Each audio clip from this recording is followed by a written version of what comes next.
Hi guys, welcome back to my channel. I'm Sammy and today we're going to be discussing signs and symptoms of anxiety.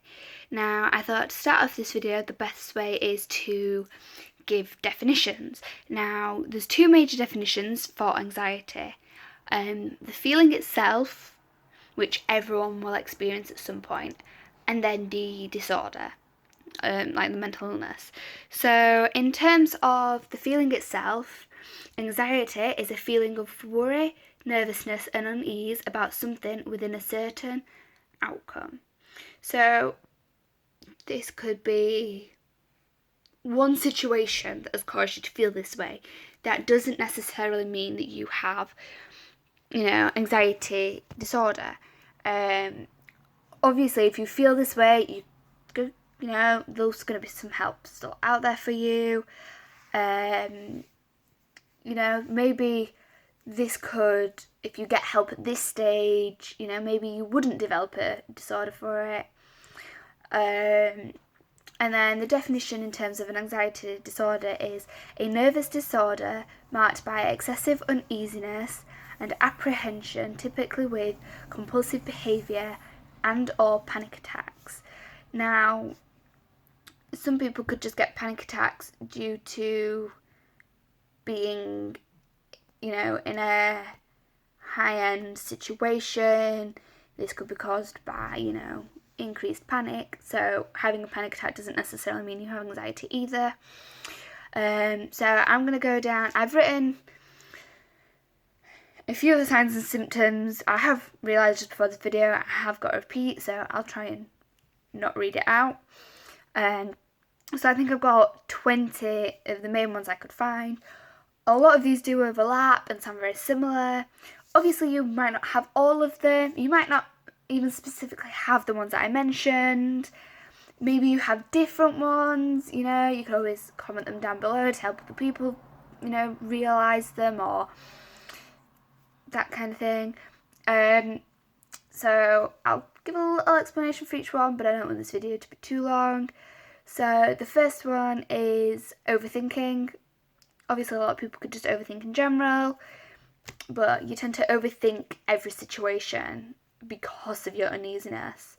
Or maybe you avoid everything. That could be another one. Avoidance, this could be people, places, situations. Maybe in situations you sweat a lot. This could be one. Obviously that could also be like a glandular issue. Another symptom is stomach issues. Everybody has the feeling of butterflies when you're nervous. Maybe you constantly have it. Maybe it makes you it can make you feel quite acidic in terms of like your stomach acid. Maybe you do experience panic attacks and anxiety attacks. Maybe for you, a sign or a symptom that you experience is needing constant reassurance, and this is, this can relate to you overthinking. Maybe you need reassurance about, like a given place, maybe you've been invited out, but you've never been to that place before, you're feeling quite uneasy about it because you don't know the area, so maybe, you need reassurance in that sense. Maybe you have lack of patience, and this could lead to procrastination. So like these two signs tend to hit teenagers more than adults, especially around like exam times, or if you have like a big coursework project coming up or something, or maybe you're in a quite high-end job and you have a lot of deadlines. So rather than just tackling it, because you're going to feel so much better as soon as it's done, but it's the starting it that gives you the anxiety, the unease about where to start maybe, or how to start. So you procrastinate, and then it makes it a hell of a lot worse. And then as soon as it's done, you feel great. This could lead to trouble concentrating. Maybe, it takes like 6 hours just to write a small introduction that if you'd have concentrated and stopped procrastinating, it could have taken you 20 minutes to do. Maybe you're a constant worrier, and this comes with the feeling, like the excessive uneasy feeling and nervousness feeling. maybe for you it affects your breathing in terms of you feel like you're struggling to breathe, like you're struggling to catch your breath because of everything going on. Now, a lot of times people have mistaken these for asthma, and the pump works in a psychological sense of you are thinking it is that.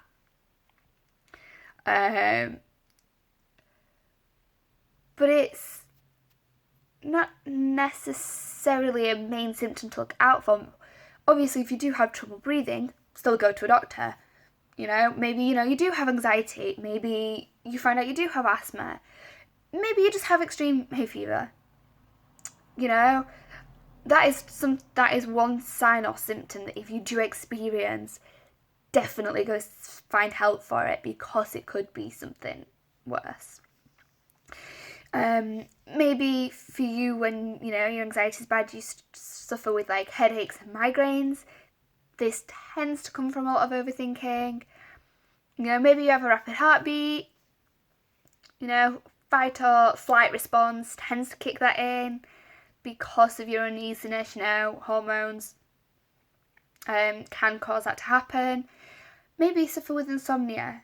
I don't suffer with it in like long term, but when my anxiety is really bad, I can suffer from it in a short term case. There's nothing really to do about it in like a short term scenario of like a day or two, which is when I tend to get it. Definitely if it's a more longer term thing, see a doctor. I know it can be scary, but they can help you. Maybe sleeping pills might help you. We all know we feel much better after a better night's sleep, and this could help ease up symptoms. Maybe you have memory issues. This tends to be more short term than long term with anxiety. And this also links to overthinking. Maybe you're overthinking everything, and when somebody tells you something, it's straight in one ear, straight out the other, which can affect you quite a lot in education. Maybe you are a negative self-talker and bring yourself down. I'm pretty sure everybody has done this, especially those who have been bullied at school. This is why I've started the hashtag plant a little self-love. Try and get this to stop, because by stopping the negative thinking, you can deal with everything else. Maybe this then makes you feel like you're an imposter in your own body, like you don't belong. Maybe it's scenarios where like you're there in a situation but you don't physically feel there. Maybe you suffer from extreme fatigueness, or maybe you're always over energetic.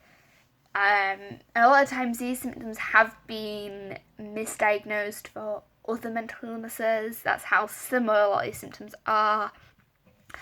And then the last one I have is feeling depressed. Now, anxiety and depression tends to go hand in hand. If you are diagnosed with one specifically, that's usually because you tip the balance one way or the other. A lot of help tends to work for them both. So yes, they're my 20 signs and symptoms.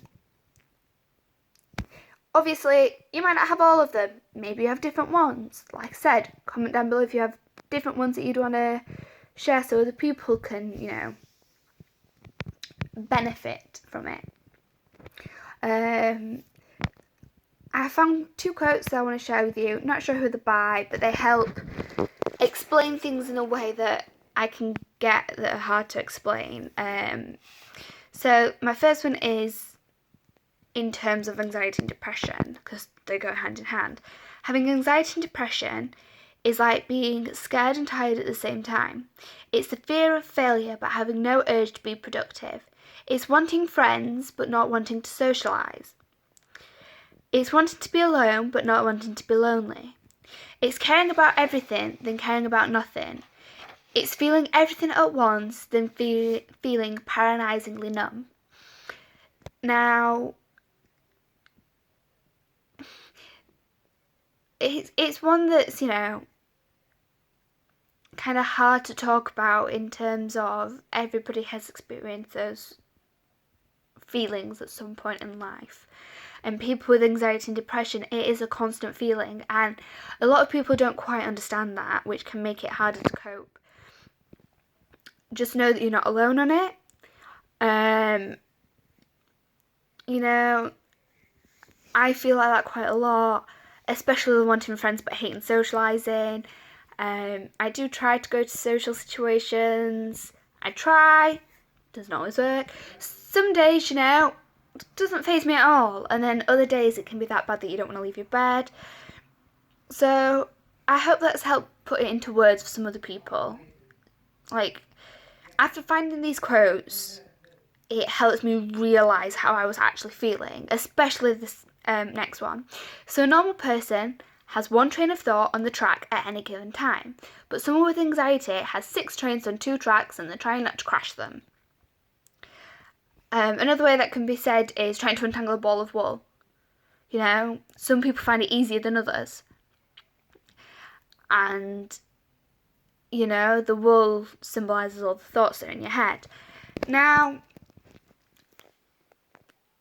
maybe, to stop the 6 trains crashing, you find a routine in your life. You focus on certain things at once, so 2 trains can run parallel and never meet. Or maybe, you've found something that helps you and you've built a 3rd track. It's one of those that everybody is different in their own way. So I hope this has helped in terms of making you feel a little less crazy because you're not the only one that deals with this stuff. I hope it's helped put things into words that you couldn't do yourself. I really wish that when I'd first gone to see a doctor or a counsellor about how I felt, that I'd found these in a way to put it in words, because a lot of times you don't know yourself what you feel, and this tends to come from the constant overthinking or needing reassurance. So by finding these quotes that help put things into perspective for me, it has helped me massively explain to other people how I feel. So on that note, it's the end of the video. I hope it's helped. So I'll see you next week, and in the meantime, plant a little love. Bye, beauties.